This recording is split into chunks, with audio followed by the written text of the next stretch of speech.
Glórias sejam dadas ao Senhor.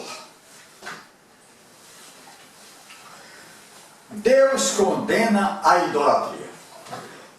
Este é o título de um artigo, de um estudo, que foi escrito pelo pastor Timofei Diakov, com o qual concordo em gênero, número e grau.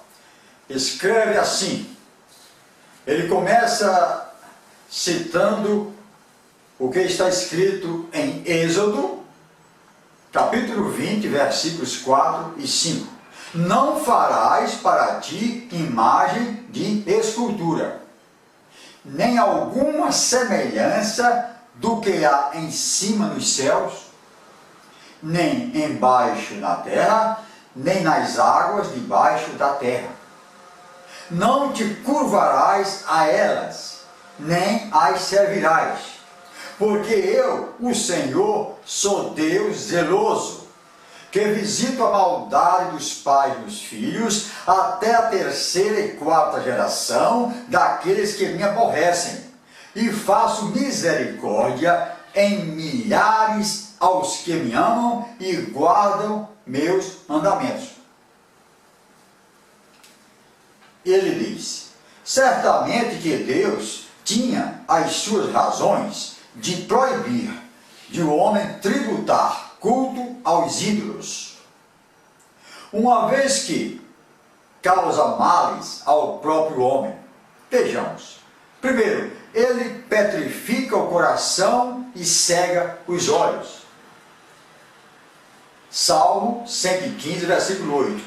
A eles se tornem semelhantes os que os fazem, assim como todos os que neles confiam. O salmista está se referindo à imagem de escultura. Deus criou o homem para sentir a sua presença e oferecer-lhe tão somente a ele culto, e não oferecer culto aos ídolos. Segundo, o ídolo amaldiçoa o homem. Deuteronômio 27, 15 diz, maldito o homem que fizer imagem de escultura, ou de fundição, abominação ao Senhor, obra da mão do artífice. E todo o povo respondendo dirá amém. Deus criou o homem para abençoá-lo e não para amaldiçoá-lo.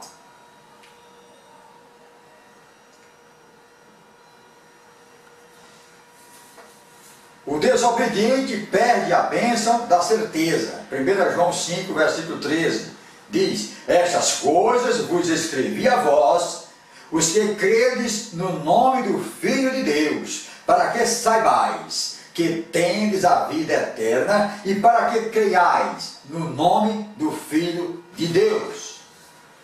Como podemos ver, o que crê em Jesus, de fato, recebe a certeza da salvação. Mas o idólatra não consegue admitir essa certeza. Terceiro, não vai herdar a vida eterna. 1 Coríntios 6, versículo 10. Não erreis, nem os devassos, nem os idólatras herdarão o reino de Deus. Eu vou reler o que está escrito na Bíblia Sagrada. 1 aos Coríntios 6, versículo 10. Não erreis, nem os devassos, nem os idólatras herdarão o reino de Deus. Ora, a vinda de Jesus foi para trazer a vida eterna para o homem. Mas o idólatra fica privado desta bênção, que é a maior bênção da vida, a principal. Pergunto, houve entre os cristãos quem se convertesse dos ídolos? Vejamos o que diz 1 Tessalonicenses, capítulo 1, verso 9. E vos convertestes dos ídolos para servir o Deus vivo e verdadeiro. Como podemos ver, estes cristãos eram pagãos e idólatras, a quem Paulo pregou o Evangelho de Jesus Cristo. Deus promete bênção para aqueles que se convertem. Êxodo 20, versículo 6 diz, e faço misericórdia em milhares aos que me amam e guardam os meus mandamentos, os que abandonam a idolatria. Diante de tudo que foi exposto, alguém pode dizer: mas eu não adoro a imagem, mas a tenho como uma lembrança daquele que viveu aqui na terra. Assim como eu faço com algum parente cuja fotografia coloco na parede, eu não estou adorando. E que diz a Bíblia sobre isto? Vejamos Êxodo 20, versículo 5. Não te curvarás a elas, nem as servirás, porque eu sou o Senhor teu Deus, sou Deus zeloso, que visita a maldade dos pais. Por essas palavras, Deus considera o curvar-se diante de uma imagem maldade, pecado, coisa abominável. Portanto, é melhor obedecer a palavra de Deus e não tentar arranjar justificativas que não justificam o erro. É o que está dizendo aqui o escritor, o pastor. O pecado não está apenas com os que se curvam, como também com os que fabricam imagens de esculturas. Em Deuteronômio 27, versículo 15 diz: maldito o homem que fizer imagem de escultura ou de fundição, abominação ao Senhor, obra de artífice. O apóstolo João, em 1 João, capítulo 1, verso 21 diz: filhinhos, guardai-vos dos ídolos. Para não dizer que nós estamos apenas citando o Antigo Testamento. Está aqui: guardai-vos dos ídolos. Ora, se a Bíblia manda guardarmos-nos dos ídolos, por que havemos de contrariar a palavra de Deus? Pois Deus quer nos abençoar se observarmos o mandamento de não fazer, não nos encurvar e nem prestar culto às imagens de escultura. Vejamos o que diz o apóstolo Pedro aos primeiros cristãos, em Atos 3, versículo 19. Atos 3, verso 19. Arrependei-vos, pois, e convertei-vos, para que sejam apagados os vossos pecados. E venham assim os tempos do refrigério pela presença do Senhor.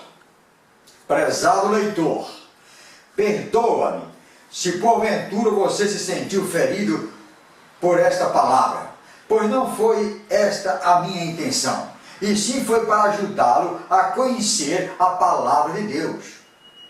A minha família também foi idólatra, mas certo dia a verdade bíblica veio ao nosso lar. Hoje a minha família toda serve ao único Deus verdadeiro. Todos nós entendemos que poderíamos receber a certeza da nossa salvação, conforme 1 João 5,13. Portanto, você também pode ter esta bênção pela graça de Deus. E ainda com relação a esse assunto, eu gostaria de ler o que está em Colossenses, capítulo 3, versículo 5. Mortificai, pois, os vossos membros que estão sobre a terra: a prostituição, a impureza, o apetite desordenado, a vil concupiscência e a avareza, que é idolatria, pelas quais coisas vem a ira de Deus sobre os filhos da desobediência, nas quais também em outro tempo andastes, quando vivias nela. Então, está aqui confirmado também no novo concerto em Jesus Cristo. Vamos ver o que Jesus disse a Satanás, para fechar com chave de ouro este assunto sobre idolatria. Muitos pensam que idolatria é só adorar imagens, venerar imagens, se ajoelhar diante da imagem. Não. A riqueza também, os bens materiais.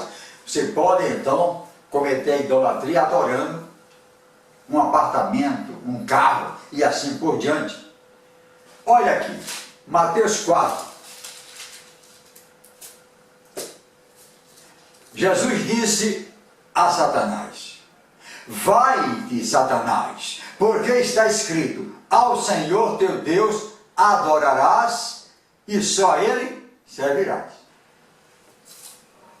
Então, resumindo tudo isso que nós lemos e que ouvimos a respeito de adorar aquilo que não se expressa como uma adoração ao Senhor nosso Deus. Adoração em espírito e em verdade. E Deus busca os verdadeiros adoradores, como disse o Senhor Jesus. Aqueles que o adorem em espírito e em verdade. Fique com essa palavra em nome do Senhor Jesus.